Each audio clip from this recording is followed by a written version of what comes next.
Taxi con il cuore è un'iniziativa solidale di Family Care e del gruppo Open John Metis. Attivare il servizio è molto semplice, basterà contattare la nostra filiale di Varese, aperta dal lunedì al venerdì, dalle 9 alle 13 e dalle 14 alle 18. Il personale di Family Care fornirà sia un codice che l'utente dovrà poi comunicare a Radio Taxi Varese per chiamare il taxi, sia un voucher digitale che dovrà essere mostrato al tassista per usufruire gratuitamente della corsa.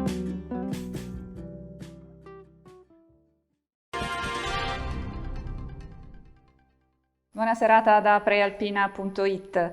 Sacromonte è preso d'assalto dai turisti, soprattutto stranieri, anche nei giorni feriali.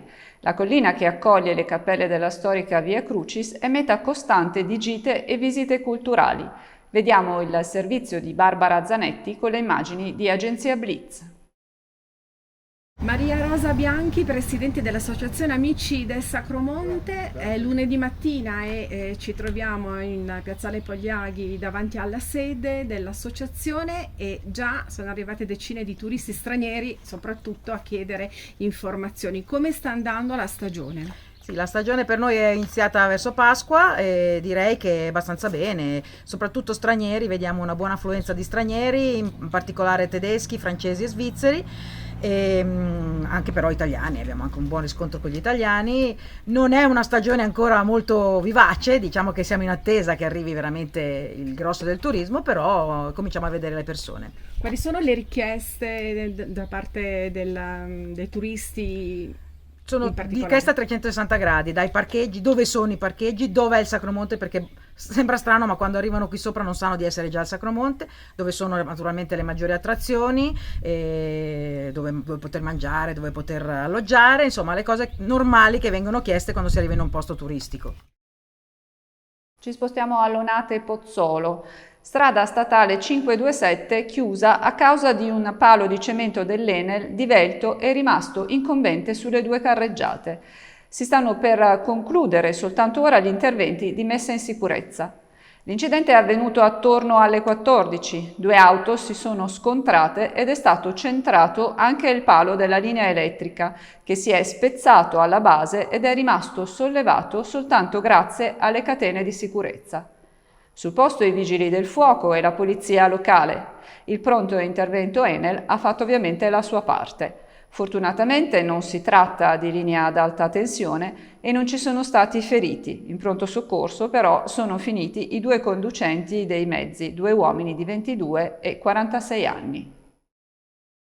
Spacciava con in macchina la figlioletta di 4 anni. Sconcerta la storia di uno dei due pusher marocchini finiti in manette a Gallarate il 13 maggio. La squadra investigativa del commissariato li ha accolti sul fatto nel corso di un'azione mirata a prevenzione e repressione del traffico di stupefacenti. Nei pressi di un bar gli agenti in borghese hanno assistito allo scambio di droga tra un 23enne marocchino e un suo connazionale. Il primo era arrivato in sella a una bicicletta per avvicinarsi a una utilitaria parcheggiata, dove al volante c'era il connazionale che ha abbassato il finestrino e ha consegnato un consistente involucro bianco sotto gli occhi della bambina. Sequestrati oltre 50 grammi di cocaina e 2 dosi già confezionate e pronte alla vendita.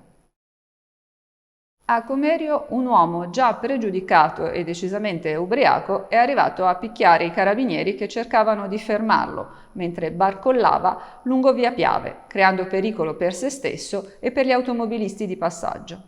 Il 51enne ha aggredito i militari con calci e spintoni cercando di fuggire, ma è stato bloccato, arrestato per violenza e resistenza a pubblico ufficiale.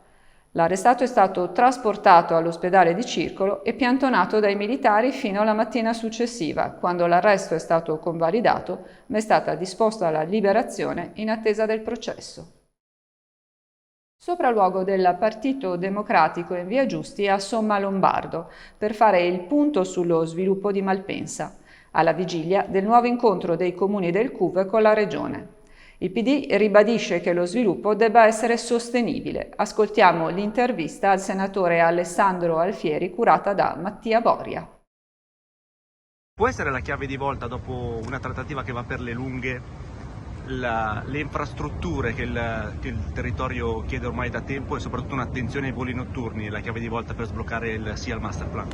Innanzitutto diciamo che noi siamo per lo sviluppo sostenibile del territorio, quindi sviluppo, crescita, occupazione, però c'è un aggettivo qualificativo decisivo, sostenibile, quindi minimizzare al massimo l'impatto ambientale, il rumore, quindi tutto ciò che serve per dare una risposta al territorio è fondamentale, va fatto fino all'ultimo secondo utile.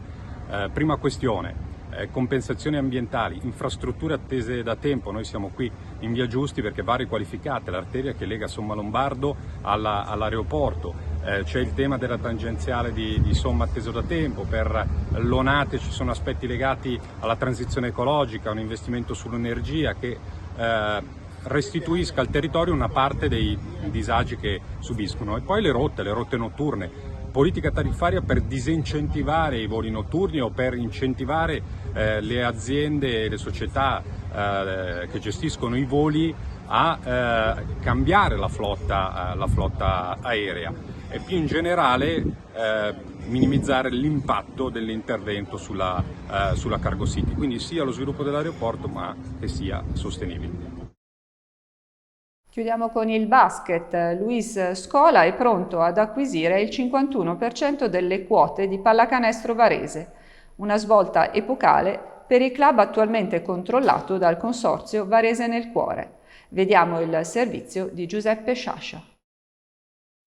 Pilastro della salvezza sul campo nel 2020-21, architetto della rimonta salvezza 2021-22 con le scelte vincenti per dare la svolta nel mese di gennaio, e ora socio di maggioranza di una Pallacanestro Varese che sogna il ritorno nella zona playoff e nel giro delle coppe europee grazie al programma quinquennale di Luis Scola. L'investimento suo e di capitali attirati comunque dal nome e dal carisma del General è ormai imminente. Luis Scola acquisirà il 51% delle quote della società controllata dal consorzio Varese nel Cuore, che dal 2010 era sostanzialmente proprietario unico dopo aver rilevato il club dalla famiglia Castiglioni. Una svolta epocale, il primo proprietario non varesino dopo 60 anni di grande famiglia, prima i Borghi, poi i Bulgheroni e infine i Castiglioni, e i 12 anni del consorzio del territorio, che resterà comunque a supporto del General, garantendo lo zoccolo duro delle sue risorse. Varese che potrà tornare a suonare in grande, il programma di Scola comunque è di crescita sostenibile, sicuramente però una svolta fondamentale dal punto di vista societario. E questa era l'ultima notizia, l'edizione termina qui, vi diamo appuntamento domani alle 13, augurandovi buona serata.